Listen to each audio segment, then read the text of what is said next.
Hello. Today we are on to plant tissues and the different types of the groups of cells that work together to perform a particular function, which is, of course, the definition of a tissue.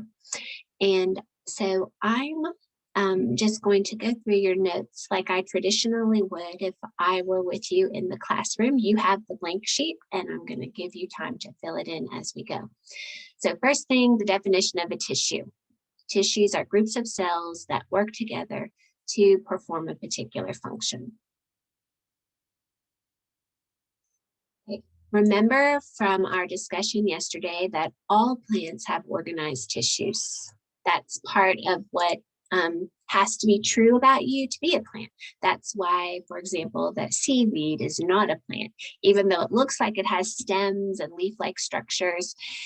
Inside those structures are not true organized tissues, so not plants. Okay. The next definition that we want to get here is an organ. Organs are groups of tissues that work together to perform a particular function.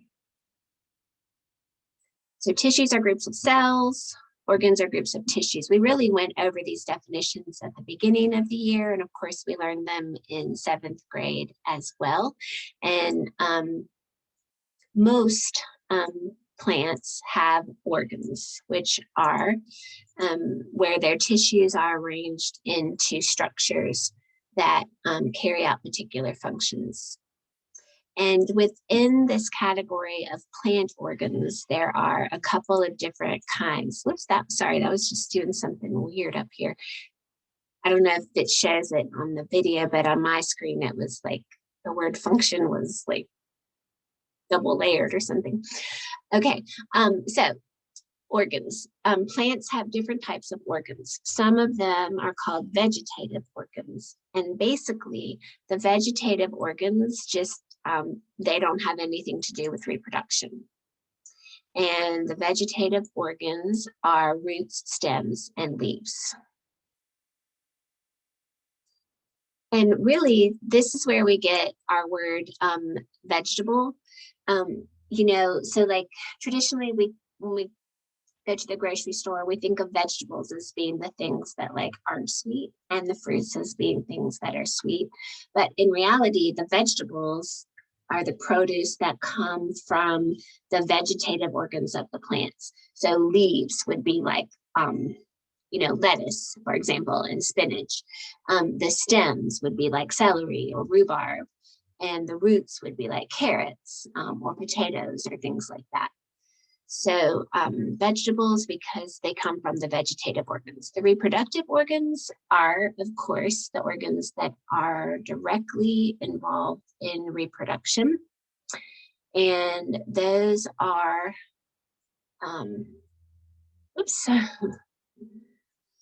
the flowers, the fruits, and the seeds.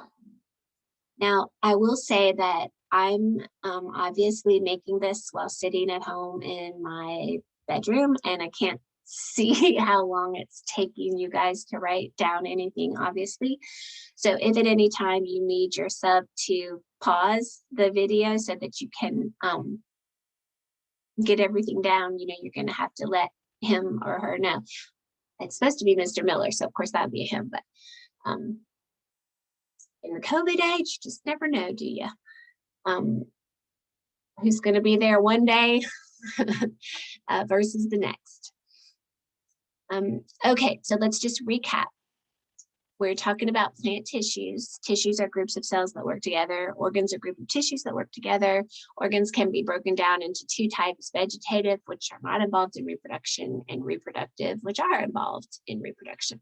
Okay, so that kind of gives us the framework for talking more about how the tissues are arranged in these different organs. How are tissues arranged in the root? How are tissues arranged in the stems? How are tissues arranged in the leaves, etc. Okay, so first thing is that we have different types of tissue. And I don't know, that's doing a weird thing again. Okay, hold on a minute. It's like when I moved it down the way. Okay, that's better. Okay, so one of the types of tissues that we want to talk about is dermal tissue. And dermal tissue is what it sounds like. You go to the dermatologist to get your epidermis checked out. So that's like your skin. And so the dermal tissue is the skin of the plant or the outside of the plant. The vascular tissue is the delivery tissue. So in our body, the vascular system are like our veins and arteries and capillaries and things like that. They're the little tubes that run through our body and allow things to be transported from one place to another. Plants have a vascular system too, and it's just a series of pipes that allow things to be delivered throughout the plant. And then there's something called ground tissue, and ground tissue basically encompasses, it's sort of like, if it's not dermal tissue and it's not vascular tissue, it's ground tissue. So it's like the remainder of the plant's insides. And these three things are found, these three types of tissues are found throughout a plant. And I'm going to show you this figure that, which you'll need to be able to label and recognize and things like that. I have it down here. Okay, so let me make that a little smaller. I don't know, guys, what I just hit. Okay, I did hit the right thing. It's just going back up. Okay, so here's an example of obviously a sketch of a plant, and you see the roots down here, and you see the stem, and you see the leaves. And what they're just showing you is if you took a cross section of the stem, like just kind of cut it, sliced it like that, and flipped it on its side and put it in the microscope. And if you did the same thing with the stem and you did the same thing with part of a leaf, then you would see that each of them, the root, the stem, and the leaf, has these three types of tissue inside. And on your picture, which comes from your book, the purplish blue colored tissue is the vascular tissue, or the tubes that run through the plant. The darker green tissue that's on the outside of each of these structures is the dermal tissue. And then the lighter green, which basically is all the filler between the dermal tissue and the vascular tissue, is called the ground tissue. Okay. The other major type of tissue, let me make that big again. The other major type of tissue in plants is called meristematic tissue, or the meristem tissue. And the meristem tissue is found only in parts of the plant that are growing. It's a special type of cell grouping where each of the cells can develop, each of the cells can develop into any type of plant cell. So they're sort of like the stem cells of the plant. And so they're found where the plants grow, like at the buds where a new leaf is going to grow, at the tips of the roots, because roots grow from their tips, and at the tips of the stems. Okay, so we have dermal, vascular, ground, and meristematic. Now we're going to go through each of those one at a time and kind of talk about its functions. So as we said, the dermal tissue is on the outside of the plant. And sorry. And what the dermal tissue ends up looking like depends on like what type of plant it is, and sometimes on how old it is. So for example, like in herbaceous plants, which are plants that are usually green and tend to be flexible, for example, like a tomato plant, and in young woody plants, so young plants that are going to become trees, then the dermal tissue is generally referred to as something called epidermis, and it's just the outer layer of cells. In roots and stems of mature, is really something. In roots and stems of mature and woody plants, then the dermal tissue becomes cork. Okay, so it's the outside covering. If it's a young plant or an herbaceous plant, we call it the epidermis. If it's a mature woody plant and we're looking at like the trunk of a tree or the big stems of a tree, the branches of a tree, then the dermal tissue is called cork. And there's three main functions of dermal tissue, and they're really the same functions that your skin has. That's on the outside of your body.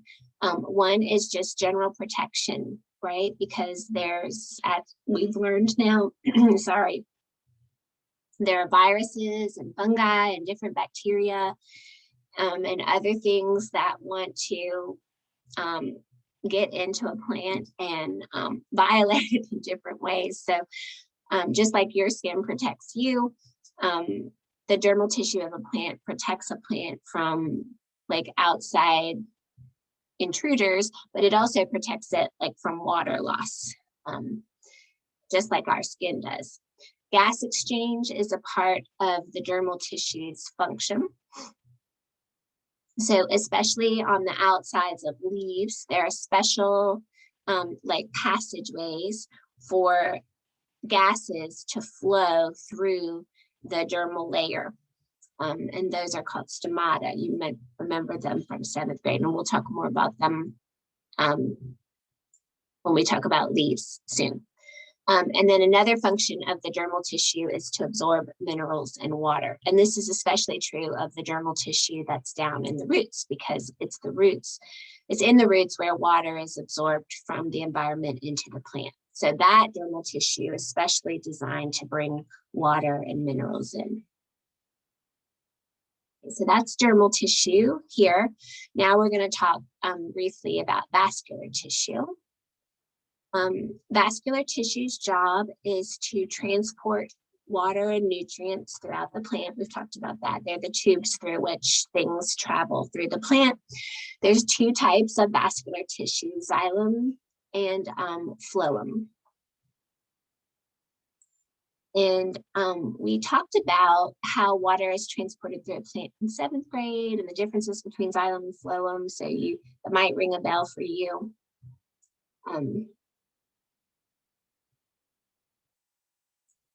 We're going to distinguish between those two types here.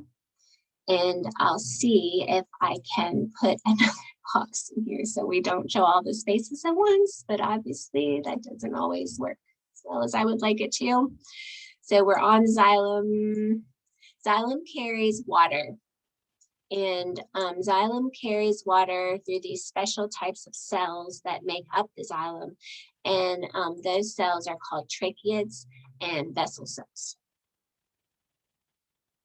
So the way that I remember that xylem carries water is because the letter that comes before X and Y in the alphabet is W, WXY, right? And so I think W for water. Tracheid and vessel, those are just cells, plant cells that become hollowed out. And so they basically make like this sort of a shape of a cell. And those one cell will just stack on top of another and another and another and another to make these really long tubes. There's a picture in your book, a sketch of tracheids and vessel cells. And here is that sketch. So again, you can see that they're individual cells that can be stacked one on top of the other to make a tube. Some of them, like the tracheid cells, are slanted and have these basically kind of sieve plates between them for the water to move through.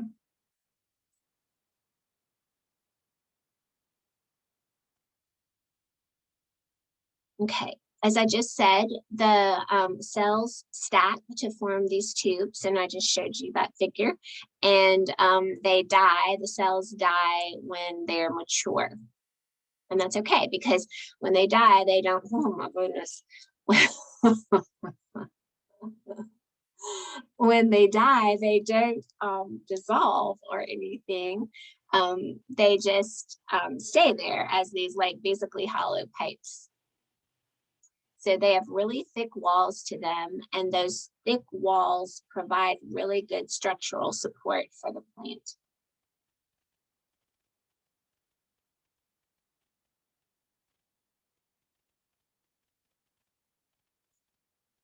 Okay. So,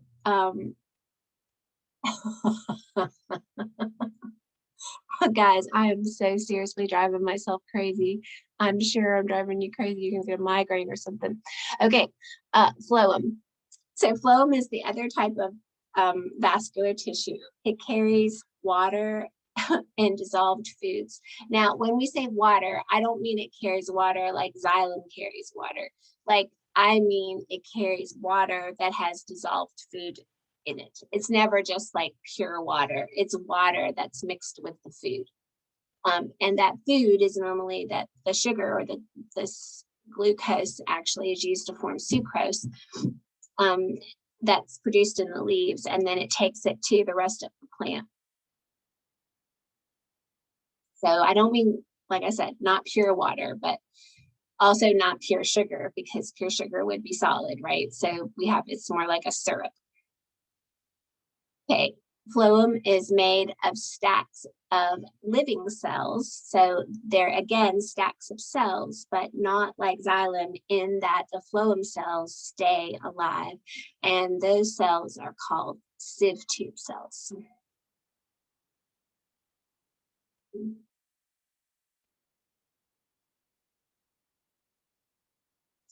So let me show you some sieve tube cells, okay? They look similar in certain ways to the tracheate cells. And of course, they're showing you cutaways, right? I mean, you do that up here too, right? They're not like one whole side is not off. And so they have this plate where things can kind of get filtered. And then they have cells that line up next to them called companion cells that just support those cells. Okay. Okay.